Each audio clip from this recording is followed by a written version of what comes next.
ಈ ಶಾಪಿಂಗ್ ಬಗ್ಗೆ ಮಾತಾಡ್ತಾ ಸೀರೆ ಶಾಪಿಂಗ್ ಬಗ್ಗೆ ಮಾತಾಡೋಣ. ಈ ಸೀರೆ ಶಾಪಿಂಗ್ ಬಗ್ಗೆ ನಿಮ್ಗೆಲ್ಲರಿಗೂ ಐಡಿಯಾ ಇರುತ್ತೆ ಒಂದು ಲೆವೆಲ್ಗೆ. ನಾನು ಒಂದು ಅಂಶ ಕಂಡು ಹಿಡ್ಕೊಂಡಿದ್ದೀನಿ. ಈ ಹಳೆ ಸೀರೆ ಅಂಗಡಿಗಳಿದೆಲ್ಲ ಚಿಕ್ಕಪೇಟೆ ಕಡೆಗೆಲ್ಲ, ಅಲ್ಲಿ ಕೌಂಟ್ರ್ ಇರಲ್ಲ, ಅಲ್ಲಿ ಬೆಡ್ ಹಾಕ್ಬಿಟ್ಟು ಸೆಟಲ್ ಮಾಡಿಬಿಟ್ಟಿರ್ತಾರೆ. ಒಂದು ಕಾರ್ನರಲ್ಲಿ ಗಂಡಸರು ಬೇಕಿದ್ರೆ ಮಲ್ಕೊಳ್ಳಿ, ಇನ್ನೊಂದು ಕಾರ್ನರಲ್ಲಿ ಮಕ್ಕಳು ಆಟ ಆಡ್ಕೊಂಡಿರ್ಲಿ, ಇನ್ನೊಂದು ಕಡೆ ಹೆಂಗಸರು ಸಾರಿ ತೊಗೊತಾ ಇರ್ತಾರೆ. ನನ್ನ ಹೆಂಡತಿ 4 ಅವರ್ ಸಾರಿ ನೋಡ್ತಾಳೆ.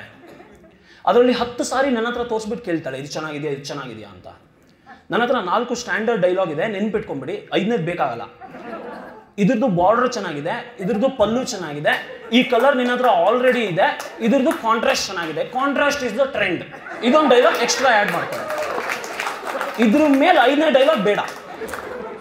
ನಾನು ಇದು 4 ಡೈಲಾಗು 5 ಡೈಲಾಗ್ ಹೇಳಿ 10 ಸಾರಿ ನೋಡಿದ್ಮೇಲೆ 11ನೇ ಸಾರಿ ತೊಗೊತಾಳೆ. ಅಷ್ಟು ನಂಬಿಕೆ ನನ್ನ ಹೆಂಡತಿ ನನ್ನ ಟೇಸ್ಟ್ ಬಗ್ಗೆ. Rock star Subrahmanya Hegde. ಬೆಂಗಳೂರು, ಮಂಗಳೂರು, ಮಂಡ್ಯ, ತುಮಕೂರು, ಬಾಗಲಕೋಟೆ, ಹುಬ್ಳಿ, ಬಿಜಾಪುರ, ಇದು ಕರ್ನಾಟಕದ ಯಾವುದೇ ಊರಿಂದ ಆಗಿದ್ರೂ ಹೋಗಿ ಪುಣೆಯಲ್ಲಿ ಸೆಟ್ಲ್ ಆಗಿರುವಂಥ ಕನ್ನಡಿಗರಿಗೆಲ್ಲರಿಗೂ ನನ್ನ ನಮಸ್ಕಾರ. ನನ್ನ ಹೆಸರು ಸುಬ್ರಹ್ಮಣ್ಯ ಹೆಗಡೆ. ನಾನೊಬ್ಬ ಕನ್ನಡ ಸ್ಟ್ಯಾಂಡಪ್ ಕಮಿಡಿಯನ್. ನಮ್ಮವರು ಬಳಗದವರು ಪುಣೆಯಲ್ಲಿ ನಡೆಸ್ತಾ ಇರುವಂತಹ ಮಹಿಳಾ ಹಬ್ಬ ಮತ್ತು ಮಕ್ಕಳ ಸಾಹಿತ್ಯ ಸಮ್ಮೇಳನ ಕಾರ್ಯಕ್ರಮದಲ್ಲಿ ನಿಮ್ಮನ್ನು ನಗಿಸುವ ಉದ್ದೇಶದಿಂದ ನಾನು ಪುಣೆಗೆ ಬರ್ತಾ ಇದ್ದೀನಿ. ಏಪ್ರಿಲ್ 13ನೇ ತಾರೀಕು ಕಾರ್ಯಕ್ರಮ ಇರೋದು.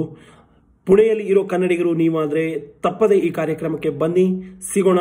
ನಿಮ್ಮನ್ನು ನಗಿಸೋ ಪ್ರಯತ್ನ ಮಾಡೋಕ್ಕೆ ನಾನು ಬರ್ತಾ ಇದ್ದೀನಿ. ನನ್ನ ಜೋಕುಗಳಿಗೆ ನಗುವ ಪ್ರಯತ್ನ ಮಾಡೋಕ್ಕೆ ನೀವು ಬನ್ನಿ. 13ಕ್ಕೆ ಪುಣೆಯಲ್ಲಿ ಸಿಗೋಣ.